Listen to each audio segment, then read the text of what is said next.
How's everybody doing? Glad to be here.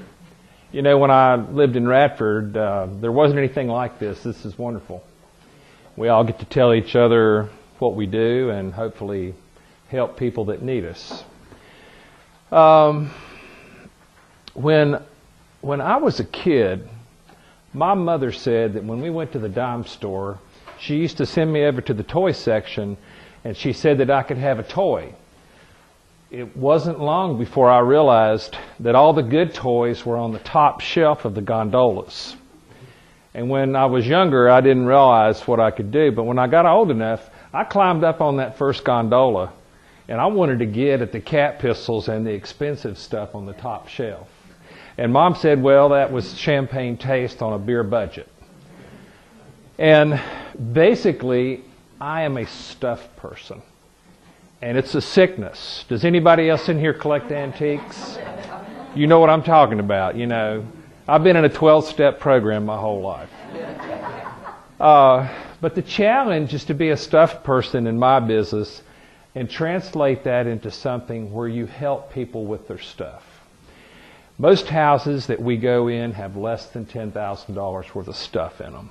That doesn't mean that we can't help them, though, because our business model includes helping people downsize as well as helping them take world-class objects into the international market. And I'll show you a few pictures in a minute that talks about that.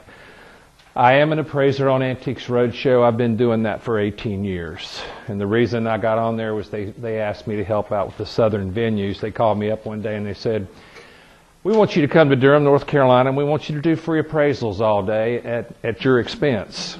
And I said, what? But as it turned out, it was a great thing for me, and it was a great thing for public television, because I think for the first time ever, Downton Abbey took over the number one spot, but Roadshow's been right up there ever since it started.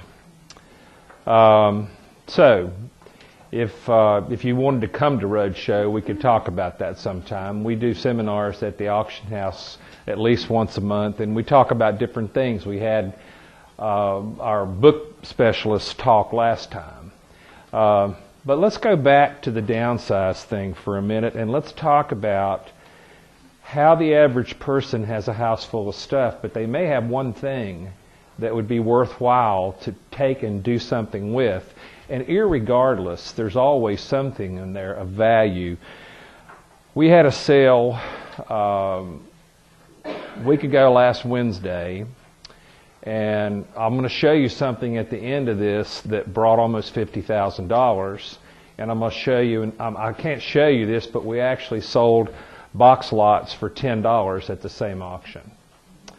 So that can be the difference between a Hummel collectible that used to be worth $100 that's now worth $25, or a world-class object. And the key to that is that you got to have somebody look at it that knows what they're looking at, and that person needs to know what they don't know, which is huge.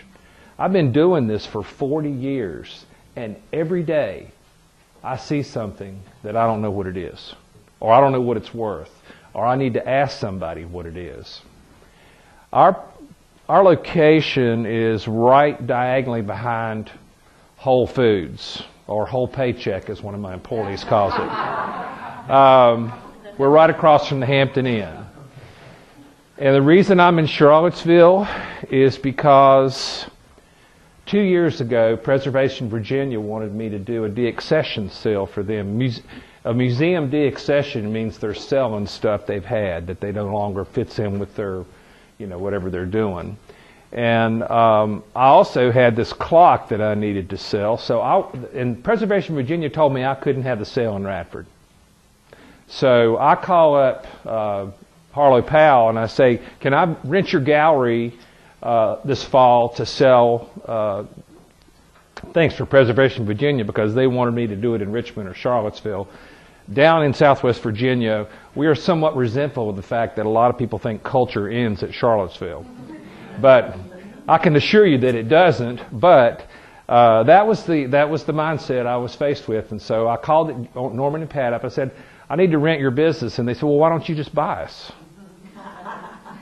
After, and I decided to form a partnership with a company in Falls Church because they have youth in their organization, and doing the merger allowed me to bring my family into the business. My oldest son runs our Salem operation. I'm the manager here in Charlottesville, and we have a sister company in Falls Church called Quinn's Auctions. Anyway, our first sale, we sold this clock, and it was one of the easiest things I've ever sold because I had about 6 or 8 series people look at it, and they all were in the bidding after $100,000, and it brought $273,000 right here in Charlottesville.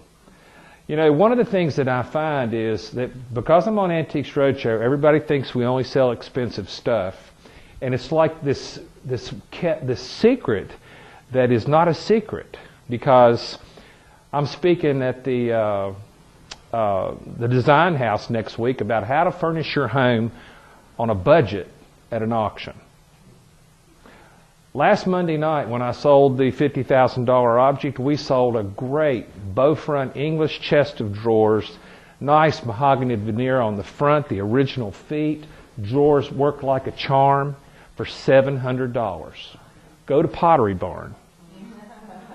Go anywhere. And I defy that you could find anything as good as antiques. And I think they mix well in houses. Our house is a mix of everything. Comfortable chairs, new mattresses and box springs, king-size beds. So, we do help people downsize. We have appraisal services. We do auctions. We do private sales. The walk-through to the house is free. There's four of us here in Charlottesville that do that. I think if you're going to go through anything like this, you need to know what you have. Our Falls Church office does have a tag sale division. My only bone with tag sales is that only one person sets the price. And you can't go up. You can only come down. You know how tag sales work? Price is 100% one day, 75% the next, 50% the third. Our Falls Church office just sold a collection of woodblock oriental prints that somebody bought at a tag sale in Northern Virginia for $15, and they brought $93,000.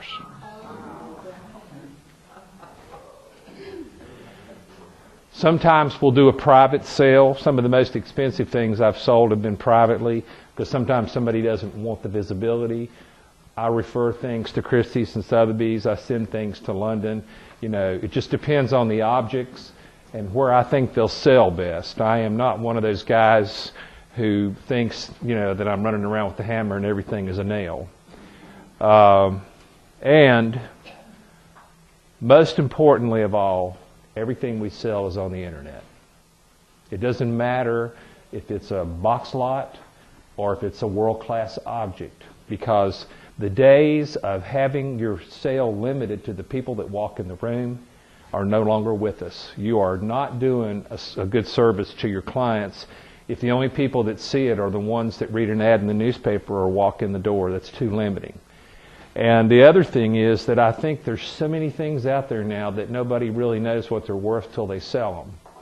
How many of you all have read in the past 5 years about a Chinese art object being estimated for peanuts, $1,000, $1,500, $200 to $400, and selling for millions of dollars? Those make headlines. So, there's what we sold last Monday night. That was traded to the first president of Radford College by a guy in Oklahoma so that his daughter could go to school there 4 years. And there were other objects. We started researching it when it came in. It was in the building 17 days. We had it posted. We got it posted on 3 public internet sites, and the estimate was $15,000 to $25,000. The starting bid was $7,500. It sold for $45,000 plus the buyer's premium, which is around $53,000. And so the only thing I'd leave you with is that no house is too small or too big for us, and that we are here to serve the community and the people that are in it and make sure that their stuff gets handled properly. It's that simple.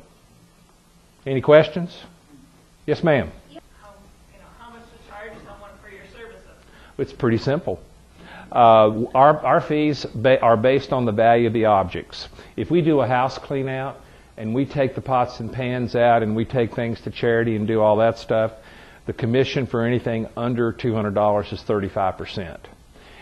201 to 1500 is 25, and 1501 to 10,000 is 20, and then 10,001 and up is 15. And we do. If you bring in a world-class object, obviously, like with the Cradleboard, that person signed a regular contract, but their commission was 15.